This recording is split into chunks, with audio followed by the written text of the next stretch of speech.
frei für meine illustre Schaustellertruppe, mit der ich heute für ein Wunderfeuerwerk sorge. Mein Name ist Katz und ich beginne mit der ersten Nummer.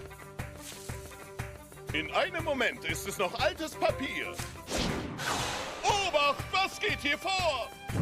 Im nächsten verwandelt es sich schon in flammendes Feuer. Weiter geht es mit Madame Elba. Mit nur einem Sprung durch den Reifen ist ihr Äffchen verschwunden. Doch da ist es auch schon wieder. Ist das nicht erfrischend wunderbar? Kommen wir nun zur Hauptattraktion. Hey, Donny, Hintern hoch, sonst gibt's auf die Rübe. Schaut uns doch eh niemand zu. Was soll das ganze Rumgeeiere also? Also bei einem Auftritt brauchen wir mit den Proben dann auch nicht mehr anfangen.